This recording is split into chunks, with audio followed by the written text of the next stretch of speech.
علی بھائی اگلا سوال ہے، اہل تشیع کے ممبروں سے عموماً بڑے ذمہ دار علماء کی جانب سے بھی سیدنا عمر فاروق رضی اللہ عنہ کو نعوذ باللہ سیدہ فاطمہ سلام اللہ علیہا کے قاتل کے طور پر پیش کیا جاتا ہے، نعوذ باللہ من ذالک۔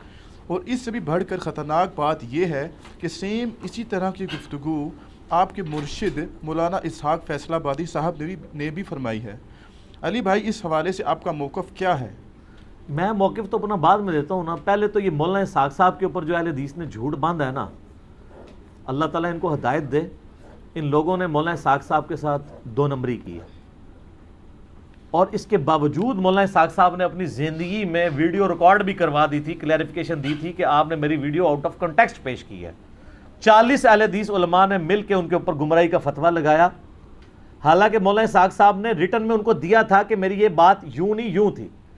وہ چونکہ اہل تشیع نے بھی آدھی ویڈیو کاٹ کے چڑھائی۔ سر آپ اپنے بابوں کی آدھی ویڈیو کاٹ کے چڑھائیں، میں کبھی بھی اس کے اوپر کلپ نہیں بناؤں گا جب تک میں پوری بات دیکھ نہ لوں۔ میرے سے ابھی تک زندگی میں ایک دفعہ غلطی ہوئی ہے، وہ چپل والے مسئلے میں نے وہ کلپ ڈیلیٹ کرا کے تو اپنی رجوع ریکارڈ کروائی ہے، وہ مجھے کسی نے بتایا تھا کلپ، اس سے نہ پہلے نہ بعد میں نے کبھی، جب تک میں خود پوری بات سن نہ لوں میں کسی کے بارے میں بات نہیں کرتا۔ آپ یوٹیوب پہ کلپ ہے، جا کے لکھیں ڈڈ حضرت عمر مرڈر فاطمہ، انگلش میں ٹائٹل ہے، لاکھوں لوگوں نے دیکھا ہے۔ مولانا اسحاق صاحب سے سامنے یعنی فون کال کے اوپر ان کا فتاویٰ آن لائن پہ ان سے کوشچن ہوا ہے کہ آپ نے جو ہے وہ ایک مجلس میں کہا کہ حضرت عمر جو ہے وہ قاتل ہیں، تو انہوں نے پہلے تو پھکی دی ہے کہ اگر میں ان کو قاتل سمجھتا ہوتا تو میں حضرت عمر ان کو کہتا اور رضی اللہ عنہ کہہ رہا ہوتا، جو میرے نبی کی بچی کا قاتل ہے۔ تم لوگوں کی عقل نہیں کام کرتی کہ اگر میں اس کو قاتل سمجھتا ہوتا تو میں اس کو رضی اللہ عنہ کہہ رہا ہوتا؟ Point to be noted. پھر انہوں نے کہا کہ بیسیکلی اس وقت یہ پرویز مشرف کا دور تھا جب وہ ناظم اور نائب ناظم ہوا کرتے تھے، تو وہاں پہ سنی شیعہ کنفلکٹ کو ختم کرنے کے لیے فیصل آباد سٹی میں ایک انہوں نے سیمینار کیا تھا، اس میں مولانا اسحاق صاحب کو بلایا، چونکہ مولانا اسحاق صاحب ہی تھے جو سنی شیعہ کے درمیان ایک کامن پرسنالٹی کے طور پہ ہیں جو اتحاد امت کی بات کر سکتے ہیں، باقی تو ہمیشہ وہ فرقہ وارانہ بات ہی کرتے ہیں، توڑنے کی، وہ جوڑنے والی تھی، کرنے والے تھے۔ اس میں انہوں نے یہ بات کی تھی کہ جب شیعہ کو یہ بتایا گیا ہے شیعہ کے حوالے سے کہ حضرت عمر قاتل ہیں حضرت فاطمہ کے، نعوذ باللہ، تو انہوں نے گالیاں دینی ہے نا، انہوں نے یہ نہیں کہا تھا کہ میرا یہ عقیدہ ہے، اور ساتھ انہوں نے آگے جو بولا وہ انہوں نے کاٹ دیا۔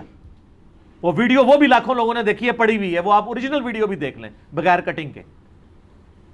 تو انہوں نے کہا سنیوں کو تو یہ بتایا گیا ہے کہ یہ دل و جان سے نبی کے جانثار تھے ابو بکر و عمر، تو انہوں نے تو شانیں ہی بیان کرنی ہے نا، تو یہ انہوں نے کاٹ دیا۔ تو انہوں نے تو یہ بات بھی کی تھی۔ پھر انہوں نے کلیئر کیا کہ میں حضرت عمر کو نعوذ باللہ سیدہ فاطمہ کا قاتل نہیں سمجھتا، نعوذ باللہ من ذالک، استغفر اللہ واتوب الیہ۔ انہوں نے کہا کہ یہ سنی اور شیعہ دونوں کو گمراہ کیا نا جس کتاب نے، سنیوں میں تو بہت کم لوگ ہیں، شیعہ میں زیادہ ہیں، چونکہ یہ سودا مصائب والا بکتا ہے۔ تو مولانا اسحاق صاحب اکثر کہتے تھے، اور میں بھی شیعہ سے کہتا ہوں، وحدت امت والی ان کی ویڈیو میں انہوں نے کہا ہے کہ پہلے اصول اور مبادی طے کریں، اور یہ جو آپ محرم کے دنوں میں مصائب بیان کر رہے ہیں نا، ان مصائب کی پہلے اسناد بیان کریں اپنے اصول شیعہ کی احادیث کی کتابوں میں سے، اصول حدیث کے اوپر، جب ثابت ہوں تو پھر بیان کریں، کہانیاں نہ کروائیں۔ جیسے وہ اگلے دن میں نے وہ کتاب پڑھی ان کی صلح حسن کے اوپر آئی ہے، ظہور احمد فیضی صاحب کی، بڑی بڑی پھکی دی تھی انہوں نے، خود بریلویوں کو۔ انہوں نے کہا آپ تو کہتے ہو کہ شیخ عبد القادر جیلانی اولیاء کے سردار ہیں، اور تمام اولیاء کی گردن پہ شیخ عبد القادر جیلانی کا پاؤں ہے، اور جو یہ نہ مانے کہ شیخ عبد القادر جیلانی میرے سردار ہیں اور میری گردن پہ ان کا پاؤں وہ نہ مانے، تو اس کی گردن پہ خنزیر کا پاؤں۔ تو انہوں نے کہا میں پوچھتا ہوں کہ عبد القادر جیلانی کا مرتبہ ہے یا مولا علی کا مرتبہ زیادہ ہے؟ مولا علی کا۔ تو انہوں نے کہا جو مولا علی کی بیعت نہ کرے اس کی گردن پہ کس کا پاؤں؟ کڈی وڈی پھکی دیتی۔ عبد القادر جیلانی نو جو نہ منے او دی گردن دے اوتے خنزیر دا پیر، تے جڑا مولا علی نو نہ منے ان کی خلافت سے بغاوت کرے اس کی گردن پہ کس کا پاؤں؟ خنزیر تو وڈی شے لبنی پینی ہے۔ یہ پھکی دی انہوں نے۔ تو یہ مجھے ایک ضمناً ایک مدنی لطیفہ یاد آ گیا تو میں نے بیان کر، یہ اوریجنل بات انہوں نے لکھی ہے بڑے دلائل کے ساتھ۔ اچھا، یہ جو سیدہ فاطمہ کے حوالے سے مولانا اسحاق صاحب نے کلیریفیکیشن باقاعدہ اس میں دی ہے کہ میں نہیں مانتا ہوں انہوں نے کہا مصائب جتنے بیان کرتے ہیں پہلے ان کی آپ سند ثابت کریں. اگر آپ اس کو ڈیپ ڈگ کریں گے دنیا کی جتنی کتابوں میں سیدنا عمر پہ یہ الزام لگایا گیا کہ وہ نعوذ باللہ حضرت فاطمہ کے قاتل ہیں، اس کی اصل ایک ہی سند ہے، ایک ہی کتاب ہے جس سے ساروں نے لی ہوئی ہے، اور وہ کتاب ہے سلیم بن قیس ہلالی کی. اردو میں ہم سلیم بولتے ہیں، یہ لفظ سلیم ہے عربی میں.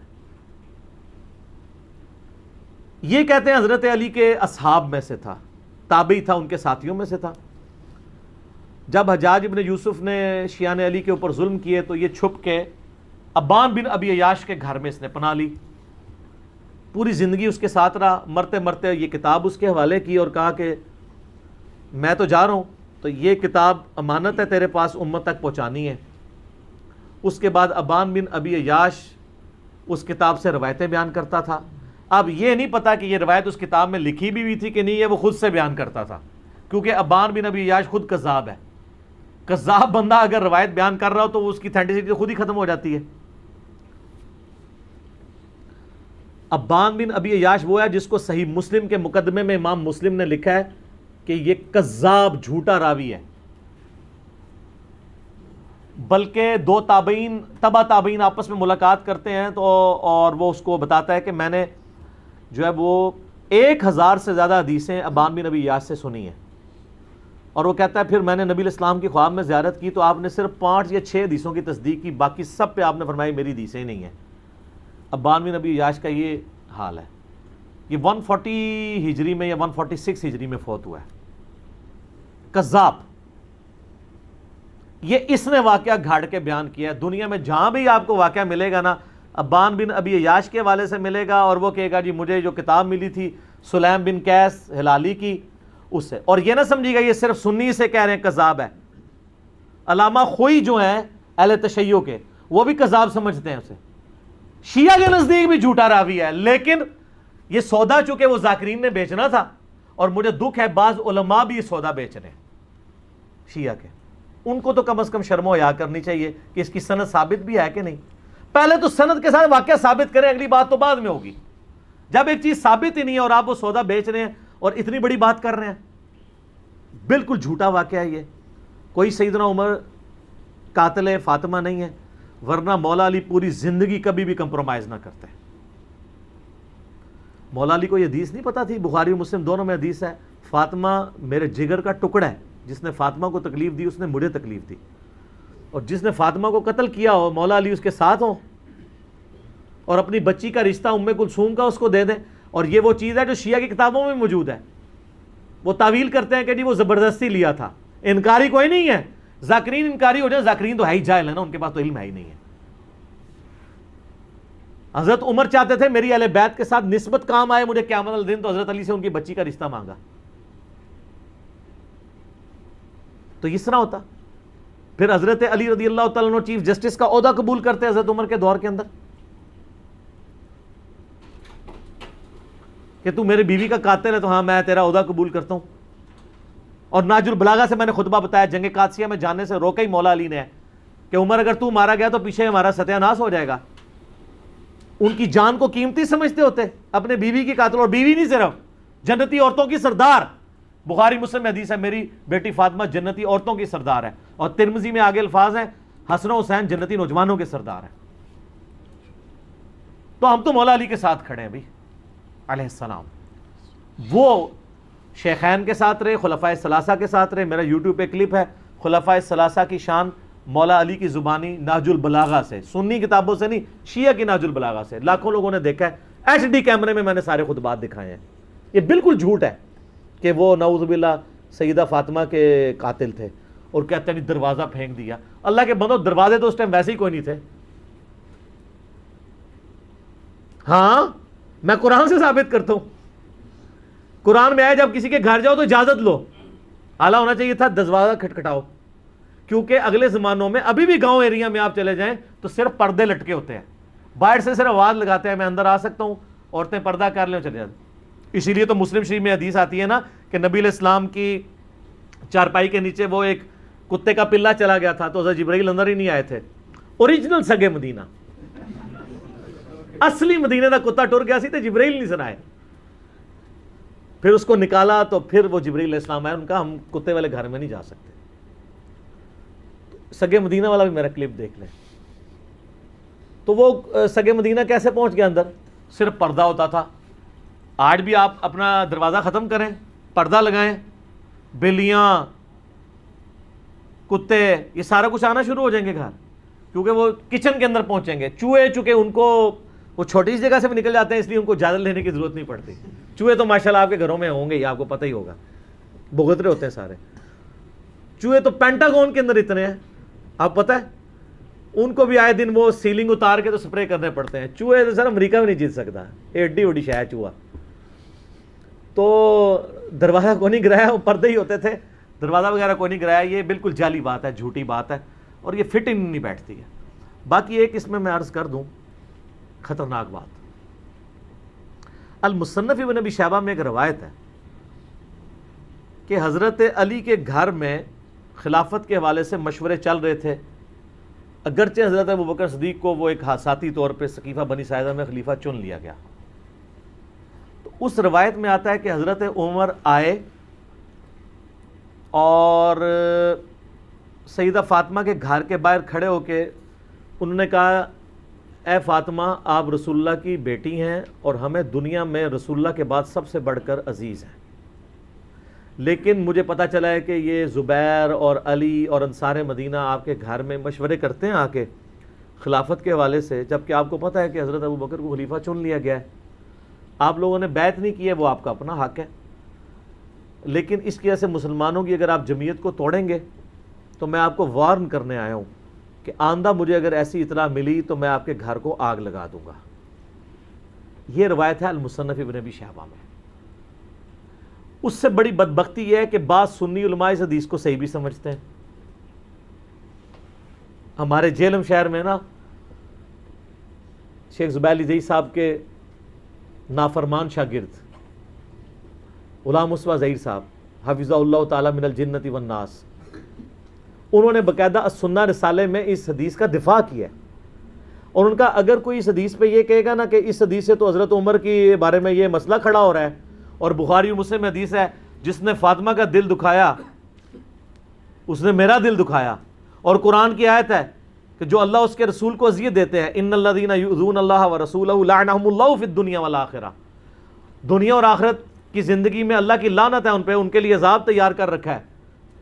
تو وہ کہتے ہیں میں ان کو یہ جواب دوں گا کہ اس سے تو حضرت فاطمہ کی فضیلت ثابت ہو رہی ہے کہ دیکھیں اس میں حضرت عمر کہتے ہیں کہ آپ ہمیں رسول اللہ کے بعد سب سے بڑھ کر عزیز ہیں. تو حضرت فاطمہ کتنی محبت کرتے تھے حضرت فاطمہ کے ساتھ حضرت عمر. ان کو وہ پہلا حصہ نظر آیا، اگلا نظر ہی نہیں آیا کہ انہوں نے کہا میں آگ لا دیں گا تیرے. نعوذ باللہ من ذالک، یہ کسی کی جرت نہیں ایسی بات کر جائے. تو میں نے اس کے خلاف آواز بلند کی کہ میں اس روایت کو صحیح نہیں مانتا. اور وہ کیسے؟ مولانا اسحاق صاحب ان دنوں زندہ تھے، میں نے ان سے یہ چیز خود ڈسکس کی تھی. ان کا بیٹا یہ روایت ہی جعلی ہے. میں نے کہا کیوں؟ وہ کہنے لگے اس میں جو راوی ہے نا حضرت عمر کا غلام زید بن اسلم، اور اسلم جو ہے وہ حضرت عمر کا غلام تھا. حضرت عمر کا غلام اسلم اس وقت حضرت عمر کی غلامی میں نہیں آیا تھا جس زمانے کا یہ واقعہ رپورٹ کر رہا ہے. وہ تو حضرت عمر کے دور خلافت میں ان کے پاس آیا، اور یہ واقعہ تو حضرت بکر کا ہے. تو یہ اس نے سند بیان نہیں کی ہے. پھر میں نے شیخ زبیر علی زئی صاحب سے بھی ڈسکس کیا. انہوں نے کہا یار میں اس حدیث کو پہلے تو صحیح سمجھتا تھا، لیکن مجھے فیصل آباد سے بابا جی نے کال کی. کون؟ مولانا اسحاق صاحب. مولانا اسحاق صاحب جو ہے شیخ زبیر علی زئی صاحب کے بھی استاد ہیں ان معنوں میں. تو مجھے انہوں نے کہا شیخ صاحب بات یہ ہے کہ یہ روایت کو اگر آپ صحیح مانیں گے تو حضرت عمر کو کیسے بچائیں گے؟ یہ تو سند ہی پوری نہیں ہے اس کی، کیونکہ جو راوی بیان کر رہا ہے اس نے وہ زمانہ نہیں پایا. اگر وہ صحابی ہوتا تو ہم اس کی روایت قبول کر لیتے کہ کسی اور صحابی سے سنا ہوگا. تابعی کی روایت چھوٹی بھی نہیں قبول ہوتی.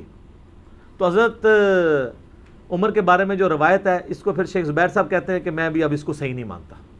مولانا اسحاق صاحب کا موقف مضبوط ہے، لیکن جو ان کا شاگرد ہے زبیر علی زئی صاحب کا غلام مصطفیٰ ظہیر صاحب، تو ان کو میں نے جب کہا میں نہیں اس کو مانتا، تو انہوں نے آگے سے دیکھیں کیا دھمکی لگائی.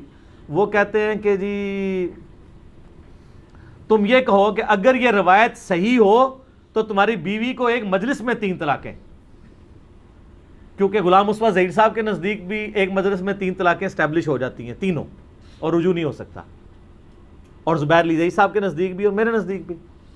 تو یہ ان کا تقیہ کلام ہے کہ چلو اس کی بیوی فارغ کرو.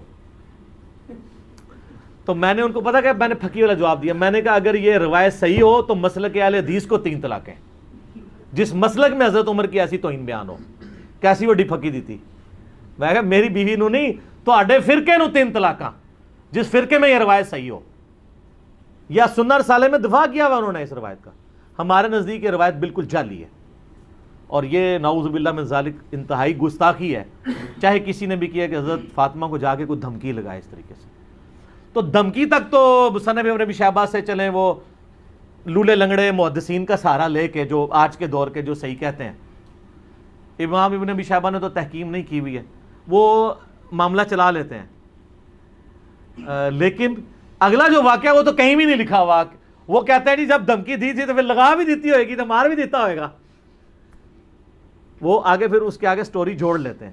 میں نے بتایا نا ہمارے ملک میں اگر کسی کی فضیلت میں 10 ہے نا تو ایک بندہ آ کے 10 اور لگاتا ہے، دوسرا 10 اور، وہ لاکھ تک پہنچا دیتا ہے. تو وہ غلوب ہوتا چلا جاتا ہے. تو یہ روایت جو ہے نا جی بالکل اصول محدثین کے اوپر باطل ہے، اور ہم اس روایت کو نہیں مانتے. باقی رہ گیا باغ فدق والا مسئلہ، اس کے اوپر بھی میں نے مختصر گفتگو کی تھی کہ یہ مینیجریل ایشو تھا. اس کو اگر آپ اس حوالے سے ویسے لیں گے تو میرے بھائی پھر مسئلہ جو ہے وہ ابو بکر عمر کا نہیں ہے، مسئلہ پھر مولا علی کا بھی بن جائے گا، چاہے وہ امت کے مفاد میں بھی ہو. لیکن مسئلہ بہت بڑا ہے نا، کیونکہ آپ علیہ السلام فرما رہے ہیں جس نے فاطمہ کو تکلیف دی اس نے مجھے تکلیف دی. رسول اللہ کو تکلیف دینے کا معاملہ کہاں تک جاتا ہے؟ چلے الٹیمیٹلی آپ کی بات مان لی کہ انہوں نے امت کے مفاد میں کیا، تو آپ کو امت کا مفاد عزیز نہیں ہے کہ آپ بکواس کرنے بند کر دیں، قیامت کے دن کے لیے چھوڑ دیں. جب مولا علی خاموش ہو گئے اس مسئلے میں تو آپ کیوں اپنی زبانوں سے اس طرح کی باتیں کرتے ہیں؟ اور یہ بات یاد رکھیے گا کہ یہ بات ٹھیک ہے کہ حضرت ابوبکر کی جو خلافت ہے نا جس طریقے سے قائم ہوئی ہے نا وہ کیٹاسٹرافک کنڈیشن میں ہوئی ہے. اور میں اپنی طرف سے بات نہیں کر رہا، میں نے یہ کربلا والے ریسرچ پیپر میں یہ ساری حدیثیں ڈالی ہیں. یہ میں ذرا اس کا تعارف بھی کرا دوں میرے بھائیو. یہ میں نے ایک ریسرچ پیپر لکھا ہے، واقعہ کربلا کا حقیقی پس منظر 72 صحیح الاسناد احادیث کی روشنی میں. 72 کا ٹائٹل تو شہدائے کربلا کی نسبت سے ہے، احادیث اس میں 200 سے زیادہ ہیں، جس میں میں خلفائے راشدین سے شروع ہوں، سیدنا عمر کی شہادت سے شہادت حسین تک. حقیقی خلفائے راشدین کون ہیں؟ شہادت عثمان کے اصلی اسباب، جنگ جمل، صفین، نہروان، حضرت معاویہ کا دور ملوکیت، صلح حسن، اس کے بعد یزید کی ولی عہدی، اور الٹیمیٹلی حضرت حسین ابن علی کی مظلومانہ شہادت رضی اللہ عنہما وعلیہم السلام. اس کی سافٹ کاپی آپ ہماری ویب سائٹ ahlsunnatpak.com سے فری ڈاؤن لوڈ کریں. 5B ریسرچ پیپر ہے، ہارڈ کاپی فری، اور اس کے ساتھ باقی ریسرچ پیپرز ہیں ٹوٹل 9. 3 اذکار کارڈ ہیں، وہ آپ منگوا سکتے ہیں.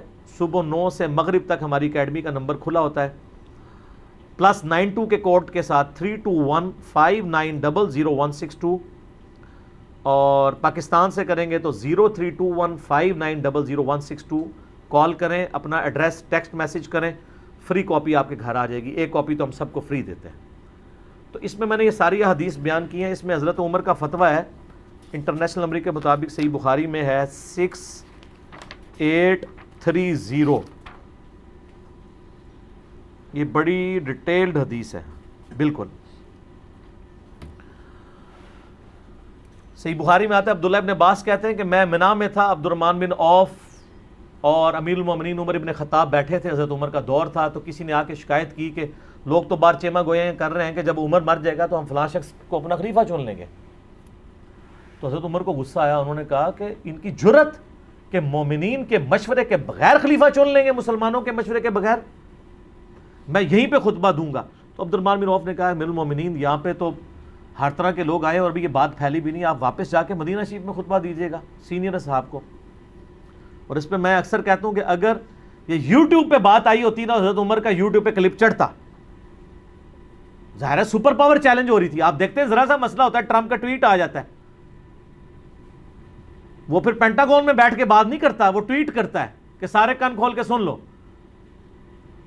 تو حضرت عمر واپس آئے، بخاری کے الفاظ ہیں، انہوں نے مدینہ شریف میں خطبہ دیا. ابن عباس کہتے ہیں کہ میں اس خطبے میں ایسا تھا کہ میرا گھٹنا حضرت عمر کے ممبر کے ساتھ جڑا ہوا تھا. تو انہوں نے کہا یہ جو لوگ اس طرح کی باتیں کر رہے ہیں اور پلی یہ لے رہے ہیں کہ حضرت ابو بکر کو بھی تو بغیر مشورے کے چن لیا گیا تھا. تو انہوں نے کہا ہاں ایسا ضرور ہوا تھا، لیکن حضرت ابو بکر کی خلافت کو کوئی مستقبل کے لیے دلیل نہ مانے. یعنی حضرت عمر خود بھی مانتے تھے کہ وہ اس طریقے سے نہیں چنا جانا چاہیے تھا. اور پھر تم میں سے کون ابو بکر جیسا ہو سکتا تھا؟ اس وقت حالات ایسے بنے کہ ہمیں مجبوراً ایسا کیا گیا. حضرت عمر کو حضرت ابو بکر نے نامزد کیا، لیکن وہ کئی ہفتے مشورے چلے ہیں. اس کے بعد تو حضرت عمر نے تو 6 رکنی کمیٹی بنائی ہے. پہلے بھی مشورے سے ہوا ہے، دھونس کے ساتھ نہیں ہوا. تو حضرت عمر نے کہا کہ اگر کسی نے یہ کام کیا اور کسی کو اس طرح کا خلیفہ چنا تو اس کا انجام قتل و غارت ہوگا. یعنی وہ خلافت اسٹیبلش ہی نہیں ہوگی. ہم یزید کی خلافت کو اسٹیبلش ہی نہیں مانتے. ہمیں کیوں آپ کہتے ہیں حضرت حسین نے خروج کیوں کیا؟ ہم اسے قیام مانتے ہیں، اس لیے کہ اس کو خلافت کو اسٹیبلش ہی نہیں مانتے. ایک عورت ایک خامد کے عقد میں نہیں آئی ہے تو وہ خامد نکاح سے پہلے اپنی بیوی کو خامد کے فضائل سنا سکتا ہے؟ جب بنے گی پھر دیکھی جائیں. ایک خلیفہ کی خلافت اسٹیبلش ہی نہیں ہوئی ہے، دھونس اور بدماشی کے ساتھ ہوئی ہے. اس میں نے درجنوں حدیث بخاری مسلم سے کوٹ کی ہیں. تلوار کے زور کے اوپر بیعت لی گئی ہے، وہ تو اسٹیبلش ہی نہیں ہوئی ہے. وہ سقیفہ بنی ساعدہ کی حدیث بھی بخاری مسلم میں ہے، جس کی طرف حضرت عمر نے اشارہ کیا. بڑی لمبی حدیث ہے. یعنی سیدنا ابو بکر عمر بیٹھے ہوئے تھے، نبی الاسلام کی یعنی میت، تو لوگ سب رو رہے تھے. تو ایک بندہ آگے بتاتا ہے کہ جی وہاں تو سقیفہ بنی ساعدہ کے اندر تو سعد ابن عبادہ کو لوگ خلیفہ بنانے لگے انصار میں سے. حالانکہ انہوں نے کہا کہ یار یہ کوئی موقع ہے ہم ایسا کریں. انہوں نے کہا پھر بعد میں پچھتاؤ گے، اگر بیعت ہوگی تو لڑائی شروع ہو جائے گی. تو مجبوراً یہ میت سے اٹھ کے گئے اور یہ کہتے ہیں جنازہ نہیں پڑھے. جنازے پڑھے ہیں یار، جنازہ تو 3 دن تک ہوتا رہا. خلافت تو پہلے دن اسٹیبلش ہو گئی تھی. ایویں جھوٹ بولتے ہیں. لاکھوں لوگوں نے جنازہ پڑھا ہے نبی علیہ السلام کا. سوموار کی صبح وفات ہوئی ہے، بخاری مسلم میں آتا ہے. سوموار پورا دن، سوموار کے بعد پوری رات، پھر منگل پورا دن، منگل کی رات، بدھ پورا دن، بدھ کی رات کو دفن کیا گیا. وفات النبی کے اوپر لاکھوں لوگوں نے میری ویڈیو دیکھی. آپ وفات النبی اور نبی علیہ السلام صلی اللہ علیہ وسلم کا نام لکھ کے میرا نام لکھیں تو وہ کھل جائے گا. اچھا، وہاں پہ سعد ابن عبادہ کی لوگ بیعت کرنا چاہ رہے تھے. اب ظاہر ہے بخاری مسلم کی حدیث ہے خلافت صرف قریش میں رہے گی. حضرت عمر نے کہا کہ میں نے ارادہ کیا کہ میں یہاں پہ خطبہ دوں، اور میں دماغ میں پورا مضمون میں نے بنایا ہوا تھا. تو جب میں بولنے لگا حضرت ابوبکر نے مجھے چپ کرا دیا، کیونکہ حضرت ابوبکر کو پتہ تھا کہ حضرت عمر جذباتی ہیں، مسئلے کو مس ہینڈل کر دیں گے. ان کا تم چپ کر جاؤ. پھر حضرت ابوبکر نے بڑے پازیٹیو انداز میں انہوں نے کہا انصار مدینہ، تم نے تو رسول اللہ کو یہاں پہ دعوت دی اور تمہاری مدد سے یہ سب کچھ ہے، یہ تمہاری برکات ہیں. تم ہمارے وزیر کے طور پہ رہو گے جیسا کہ نبی علیہ السلام کے وزیر کے طور پہ تھے. اور نبی علیہ السلام قریش میں سے ہیں اور عرب کا ماحول قبائلی ہے. اگر قریش میں سے خلیفہ نہ چنا گیا تو باقی قبائل اس کو خلیفہ ہی نہیں مانیں گے. اور نبی علیہ السلام نے فرمایا بھی تھا کہ خلافت قریش میں رہے گی. تو پھر انصار میں سے خود لوگ کھڑے، انہوں نے کہا واقعی رسول اللہ قریش میں سے تھے، لہذا قریش میں سے کسی کو خلیفہ ہونا چاہیے. پھر حضرت ابوبکر نے کہا یہ کھڑے ہیں امین الامت ابو عبیدہ ابن جرح اور حضرت عمر، ان دونوں میں سے کسی کو اپنا خلیفہ چن لو. تو دونوں نے کہا معاذ اللہ کہ ہم ابو بکر کی موجودگی میں. حضرت عمر کے تو الفاظ ہیں میرے تلوار سے 2 ٹکڑے کر دیے جاتے تو یہ مجھے گوارا تھا، مجھے یہ گوارا نہیں تھا کسی ایسی مجلس میں جہاں ابو بکر موجود ہوں، لوگ میری بیعت کریں. تو فوراً ابو بکر کا ہاتھ پکڑا اور کہا کہ آپ کو اللہ کے نبی نے اپنے مسلح پہ کھڑا کیا، آپ یار غار ہیں، آپ کی موجودگی میں ہم یہ کام نہیں کریں گے. بہر سعد ابن عبادہ نے پھر بھی بیعت نہیں کی، ان کے ساتھیوں نے کر لی. تو یعنی خزرج نے، اوس کے سردار تھے سعد ابن معاذ، وہ تو خندق میں شہید ہو گئے تھے، یہ خزرج کے سردار تھے. بعد میں حضرت عمر کی بھی بیعت انہوں نے کی، لیکن کسی نے ان کو قتل نہیں کروایا. یہ تو بعد میں دھونس زبردستیاں شروع ہو گئیں. تو ملوکیت کے اندر حضرت علی نے بھی نہیں کیا تھا خوارج کو. جب وہ حضرت علی کے فوجیوں کو قتل کرنا شروع ہوئے تو ایز اے لاسٹ ریزارٹ جن لوگوں نے جتھا بنایا، چاہے خوارج ہوں چاہے جمل ہو صفین، وہ جتھا بنانے کے اوپر ہوا تھا ریٹ آف دی گورنمنٹ کو چیلنج کرنے پہ. اب بخاری مسلم کے آگے الفاظ ہیں کہ جب یہ بیعت ہو گئی تو پھر 6 مہینے تک حضرت علی نے بیعت نہیں کی. حضرت علی کے دل میں یہ دکھ تھا کہ انہوں نے مجھے کیوں نہیں مشورے میں شامل کیا، ہم اہل بیعت ہیں. ان 6 مہینوں میں حضرت فاطمہ بھی بیمار ہوئیں، فوت ہو گئیں۔ حضرت فاطمہ کی شہادت کے بعد، جس کو شیعہ شہادت کہتے ہیں، ہم اسے وفات کہتے ہیں، لیکن ہم ان کو شہادت بھی سمجھتے ہیں، کیونکہ مسلم میں حدیث ہے اگر کسی کے دل میں شہادت کی تمنا ہو، اس سے اپنے بسترے پہ بھی موت آئے، وہ شہید ہی ہے۔ ان معنوں میں شہادت کہہ رہا ہوں، ویسے نیچرل ڈیتھ ہوئی ان کی۔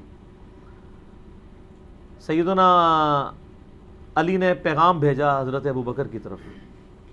اس حدیث میں آتا ہے بخاری مسلم کی کہ لوگ جب تک فاطمہ زندہ رہیں تو حضرت علی کے ساتھ پھر بھی کچھ تعلق تھا، بعد میں لوگوں نے آنکھیں ماتھے پہ رکھنا شروع کر دیں۔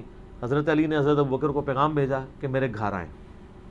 آپ نوٹ کریں کہ امت کے امام ہیں اس وقت حضرت ابوبکر، خلیفۃ المسلمین ہیں، اور ایک عام شخص کہہ رہا ہے کہ مجھے آگے گھر ملے۔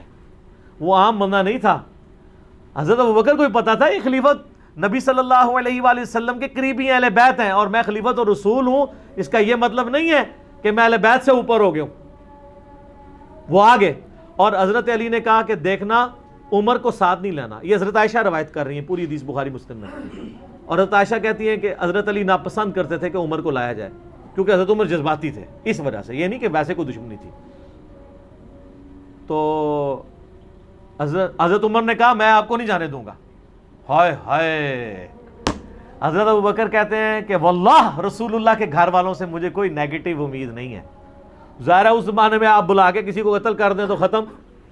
آج والا صاحب تو نہیں تھا کہ ایک وزیر اعظم ماریں گے تو اسی پارٹی کا دوسرا وزیر اعظم بن جائے گا، وہاں تو خلیفہ کا مطلب خلیفہ تھا۔ آپ صلی اللہ علیہ وآلہ وسلم کے اہل بیت کے ناطے حضرت ابوبکر نے پروٹوکول دیا، اور حضرت ابوبکر صدیق رضی اللہ تعالیٰ عنہ خود مولا علی کے پاس آئے ان کے گھر میں۔ آپ اندازہ کریں، ٹھیک ہے۔ اور حضرت ابوبکر کی حدیث بھی ہے صحیح بخاری کے اندر کہ محمد صلی اللہ علیہ وآلہ وسلم کے قرب کو ان کے اہل بیت کے قرب میں تلاش کرو۔ اور اس حدیث کو امام بخاری حضرت حسن و حسین کے چیپٹر میں لے کے آئے ہیں، امہات المومنین کے چیپٹر میں نہیں لائے۔ پوائنٹ ٹو بی نوٹڈ، حالانکہ وہ بھی اہل بیت ہیں، لیکن انہوں نے اہل بیت سے مراد حسن و حسین کو لیا۔ تو حضرت ابوبکر کے دل میں تو پھر قدر تھی نا اہل بیت کی۔ جب پہنچے تو پھر سیدنا علی رضی اللہ تعالیٰ عنہ نے کہا کہ اے ابوبکر، اللہ نے جو آپ کو ہم پہ فضیلت دی اس امر خلافت میں، ہمیں آپ سے کوئی حسد نہیں، لیکن اہل بیت رسول کے ناطے صلی اللہ علیہ وآلہ وسلم کیا ہمارا یہ حق نہیں تھا کہ آپ ہمیں اس مشورے میں شامل کرتے ہیں؟ بس اتنی بات کی تو حضرت ابوبکر نے رونا شروع کر دیا۔ کیا مطلب؟ مان لیا کہ مسئلہ مس ہینڈل ہوا ہے، اگرچہ بد نیتی سے نہیں ہوا، وہ خزرج کی وجہ سے مس ہینڈل ہوا سقیفہ بنی ساعدہ میں۔ وہ جب رونا شروع کیا تو حضرت علی نے کہا بس۔ پھر حضرت بکر نے کہا اللہ کی قسم مجھے رسول اللہ کے گھر والے اپنوں سے بڑھ کے عزیز ہیں۔ واہ، حضرت علی کی بھی آگے دیکھیں للہیت۔ حضرت علی اس وقت بھی کہہ سکتے ابوبکر میں بیعت کرتا ہوں، جاؤ باہر جا کے اناؤنسمنٹ کر دو، نہیں، جو اوپن فتنہ تھا اس کو اوپنلی دبایا اور کہا کہ میں ظہر کے بعد اعلانیہ پبلکلی مسجد نبوی میں آپ کی بیعت کروں گا تاکہ کسی کو وہم باقی نہ رہے۔ بخاری مسلم کے الفاظ ہیں، ظہر کی نماز کے بعد حضرت ابوبکر ممبر پہ چڑھے، خطبہ دیا اور حضرت علی کی بیعت میں ڈیلے کی وجہ بیان کی، اور اس کے بعد حضرت علی ممبر پہ چڑھے اور انہوں نے حضرت ابوبکر کے فضائل بیان کیے۔ حضرت ابوبکر نے حضرت علی کے فضائل بیان کیے اور حضرت علی نے حضرت ابوبکر کے، اور پھر کہا کہ میں بیعت کرتا ہوں۔ اور اس حدیث کی کنکلوژن ان الفاظ پہ ہوتی ہے کہ پھر سارے مسلمان حضرت علی سے خوش ہو گئے، ٹھیک ہے۔ لیکن ان 6 مہینوں میں کسی نے تلوار کی دھونس پہ حضرت علی سے بیعت نہیں لی ہے، اس لیے کہ انہوں نے پارٹی جتھا نہیں بنایا۔ لیکن آپ ملوکیت کے دور میں آ جائیں، یزید کے ابا جی نے اپنی زندگی میں زبردستی بیعت لی اپنے بچے کے لیے، حالانکہ خود زندہ ہے۔ ایک بار میں 2 خلیفوں کی بیعت ہو بھی نہیں سکتی کہ میں جب مروں گا تو یہ ہوگا۔ صلح حسن سائڈ پہ رہ گئی جس میں یہ طے تھا کہ امت کو شورا پہ چھوڑو گے، تو یہ فرق ہے۔ حضرت عثمان کو دیکھ لیں، 300 بندوں نے 40 دن تک گھر کا گھیراؤ کیا ہے، کسی کو قتل نہیں کروایا۔ الٹا صحیح بخاری میں 695 نمبر حدیث ہے، صحابہ پوچھ رہے ہیں کہ نماز کیسے پڑھیں ہم ان کے پیچھے، مسجد پہ انہوں نے قبضہ کر لیا۔ انہوں نے کہا نماز تو مسلمانوں میں نیکی کا کام ہے، نیکی کے کاموں میں ان کا ساتھ دو، برائی سے الگ رہو، انہی باغیوں کے پیچھے نماز پڑھو۔ امام بخاری نے باب باندھا ہے باغی اور بدتی کے پاس پیچھے نماز پڑھنے کا حکم۔ حضرت عثمان کی خلافت سٹیک پہ ہے، پھر بھی حضرت عثمان کہہ رہے ہیں کہ نہیں، اولو العلم قائما بالقسط، میرا انکار کیا نا تو اسلام سے نہیں نکل گئے، نمازیں ان کے پیچھے پڑھو. اور تو ہم کہانی کرائی گئی ہے کہ یہ کوئی یہودی سازش تھی. تو حضرت عثمان کہتے تھے یہودیوں کے پیچھے نمازیں پڑھو. یہ آپ ذرا شہادت عثمان کے جعلی نہیں اصلی اسباب بخاری مسلم کی روشنی میں اس میں پڑھیں گے نا اس پمفلٹ میں تو آپ کو پتہ چل جائے گا. تو بات کہاں سے کہاں چلی. مولا علی ابو بکر کے ساتھ بھی رہے، عمر کے ساتھ بھی رہے، عثمان کے ساتھ بھی رہے رضی اللہ عنہم اجمعین وعلیہم السلام اجمعین. لہٰذا اگر یہ سیدنا عمر قاتل فاطمہ ہوتے نعوذ باللہ من ذالک تو ایسا معاملہ نہ ہوتا. جھوٹ نہ بولا جائے، مصائب کو چسکا لے کے بیان کرنا بغیر سند کے اور اس میں بالکل علم کی پرواہ نہ کرنا اور جذبات کے ساتھ کھیلنا لوگوں کے، یہ بالکل علمی ظلم ہے.